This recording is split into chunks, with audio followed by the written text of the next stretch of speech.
Baku City Circuit, a track that joined the calendar in 2016, and it always provides a race that is either carnage or painfully boring with zero in between. And this weekend, the Azerbaijan Grand Prix will host round 4 of the 2023 Formula 1 World Championship. So ahead of this weekend, I'm gonna take a look back at 10 memorable moments from this race. But before we do, just a quick mention, thank you all for 100 subscribers. Onwards and upwards to 250. Number 1. Lobster steering wheel here. We cannot speak about Baku without speaking about Kimi's gloves and steering wheel. During the 2017 Azerbaijan Grand Prix, when the red flag came out on lap 23, Raikkonen had already retired, kind of, from the race after getting a puncture that caused more damage to the car. But during the red flag, Ferrari got the first mate to Kimi's car and he rejoined the race. But when he was being wheeled down to the end of the pit lane, he was on the radio asking rather urgently to be given his gloves and steering wheel, and it is now one of those infamous moments when we look back and think about Kimi Raikkonen, that's one of the ones that comes to mind first. You know, alongside the drink and the leave me alone, I know what I'm doing. And well, I say urgently. He was asking in the typical Kimi Raikkonen way. Number 2. The opening segment of the 2017 Azerbaijan Grand Prix was, well, mad, to word it one way, and the madness continued under the safety car that came out around lap 13, and then when it came in at the end of lap 19, Hamilton was backing up the pack, as you do when you're the leader and the safety car is coming in, and Vettel ran into the back of him, claimed he brake tested him, and then shoo Hamilton what he thought by moving alongside him and bumping into him. That resulted in a 10-second stop-go penalty for Vettel, by the way, and he still finished one place ahead of Hamilton as the Brit had to box in extra time to fix a loose headrest. Before we move on, just 2 things that this moment then resulted in that I absolutely love. One was Charles Leclerc and George Russell kind of recreating this moment on the F1 2019 game during the lockdown a couple of years back when they were doing backwards races with Arthur Leclerc and Alex and Luca Albon. And 2, this moment between Hamilton and Vettel provided us with what is my favourite Charles Leclerc reaction gif of all time. Number 3. Still in 2017 here, Daniel Ricciardo had started the race in P10 after hitting the wall in Q3. But he wasn't about to let that stop him from having a great result on Sunday, and if anything, him starting further back went on to remind us all that Daniel Ricciardo knows how to overtake. It was cancelled the last of the late breakers for a reason. First, he made a double overtake at turn 1 on Carlos Sainz and Marcus Ericsson on lap 10, then when racing up back under the way after the aforementioned red flag, he was down the inside of turn 1 again, this time on Nico Hülkenberg, Felipe Massa, and Lance Stroll in what was a brilliant move to put him up to P3, and he then took the lead when he benefited from the aforementioned stop-go for Vettel and extra stop for Hamilton. And he of course would go on to take the victory. Number 4. While Ricciardo was busy winning the race in 2017, there was still a battle ensuing behind him, and that was the battle for P2 between Lance Stroll in the Williams and Valtteri Bottas in the Mercedes, who had been 1 lap down at one stage of this race, by the way. But the main straight in Baku, as we know, is a long one. And if you don't hate DRS and the car a hint you does, then well, you're gonna have to watch your mirrors. And that's exactly what Lance Stroll needed to do, as he found himself with Valtteri Bottas gaining rapidly with the DRS on the run to the finish line. And Valtteri got him on the line with the final gap between the pair being just a 1/10 of a second. But it was still a first podium in F1 for Lance Stroll, and to this day, he's still the second youngest driver to stand on the podium in F1. Number 5. In 2018, the Red Bulls of Daniel Ricciardo and Max Verstappen started alongside each other in P4 and P5, and they promptly spent the entire race squabbling. I'm sure much to the annoyance of the pit wall, who probably wasn't doing much for their blood pressure, I'm gonna be honest. But later in the race, when the pit stop window came for them, Ricciardo pitted first as he was ahead, so he got first choice.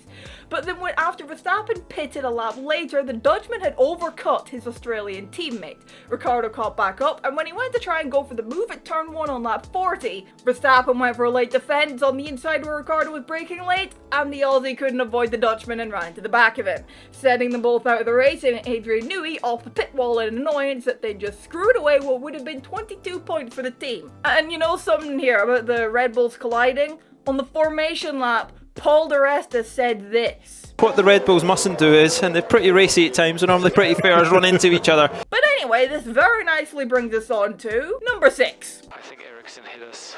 Naturally, after the Red Bulls collided, the safety car came out. And then a few laps later on lap 43, when a few lapped cars were being allowed to unlap themselves, Grosjean lost it all on his own accord while warming his tyres, and he hit the wall. That's actually what happened, but according to Grosjean's race engineer, it isn't, because when Grosjean asked him what happened, he said the infamous words, I think Ericsson hit us. I'm not so sure Ericsson hit him. But to each their own on what they think happened. Number 7. When the race eventually got back underway at the end of lap 47, Bottas withstood a banzai dive down the inside from Vettel, who subsequently wound up locking up and lost quite a few places as a result. And that later resulted in the German missing out on what would have ended up being an almost guaranteed win, as just one lap later on the main straight, Bottas' tyre gave way after running over some debris and it sent him out of the race. So unlucky for Valtteri, but as we all remember, he got redemption in 2019 as he won from pole. Within that incident and all the other craziness that occurred that afternoon in Baku in 2018, that race saw the first points scored in Formula 1 for Brendan Hartley, who finished in P10, and also for Charles Leclerc, who finished in P6, with winning the Driver of the Day vote as well. And by the way, before we move on, I'd like to mention another Paul di Resta proving the commentator's curse is real moment, because when the Red Bulls collided, Bottas hadn't boxed yet, and thus had a free stop when the safety car came out, which made the puncture for him even more unlucky because he'd gotten so lucky with the safety car to word it one way. But the aforementioned Scotsman who was in the Sky Sports commentary box alongside Crofty that afternoon said this after the Red Bulls collided. More importantly, Bottas could win this race if it's a safety car. Bottas has won the Grand Prix. So lesson to be learned here. Do not let Paul di Resta make comments about drivers in the commentary box in Baku. But I suppose the good thing here is he's not part of the Sky Sports team this year, so we cannot jinx anyone this weekend. Number 8. I am stupid. I am stupid. You knew this would be on this list, didn't you? 4 years later, and that one simple radio message is still coming back to haunt Charles. In Q2 for qualifying in the 2019 Azerbaijan Grand Prix, the Monegasque set time in the beginning stages of the session, as you do, and then he was on another run on a set of medium tyres. He locked up the front left heading into the tight and twisty turn 8. And instead of bailing out down the escape road that's very conveniently there for those exact types of situations, he committed to the corner, and he crashed. And spoke the immortal words that are still haunting him 4 years later. I am stupid. I am stupid. I switch off everything. But be honest, we've all crashed at turn 8 on the F1 games.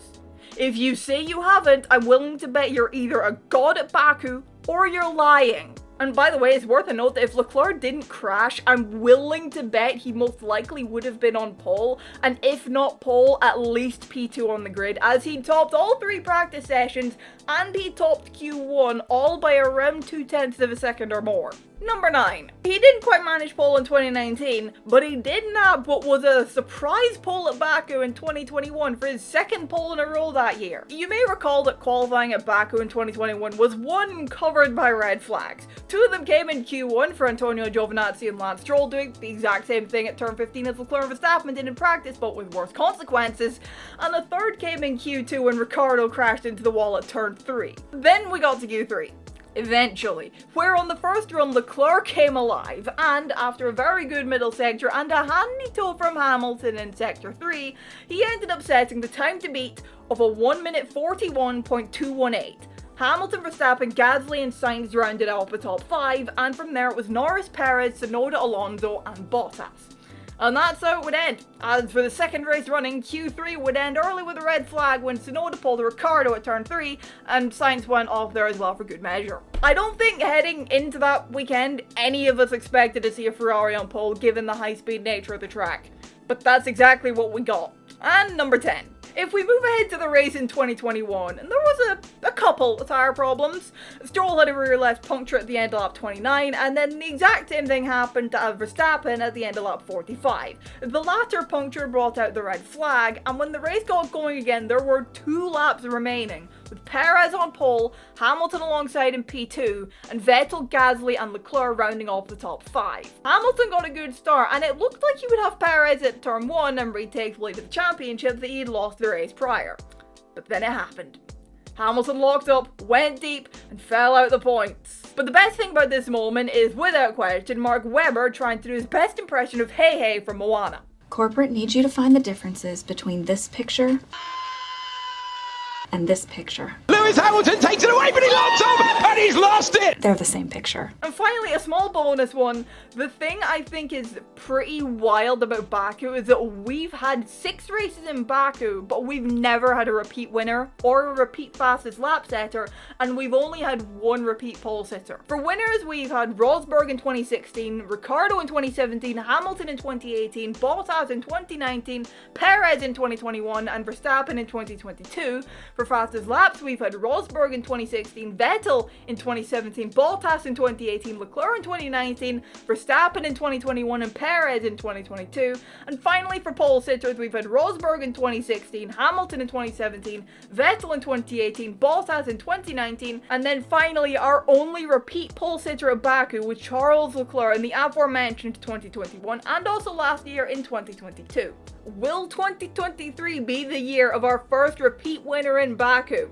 Given the 4-man speed of Red Bull, I'd have to wager yes. But this is Baku, and this is where an old saying from the late Murray Walker is especially true. In Formula 1, anything can happen, and it usually does. Especially around Baku. What's your favourite moment from the Azerbaijan Grand Prix / European Grand Prix as it was called in 2016? Let me know down in the comments below. Drop a like if you enjoyed the video. Subscribe if you're new. Thank you all so much for watching. Once again, thank you for 100 subscribers. Onwards and upwards for 250. And I will see you in the next one. Bye bye.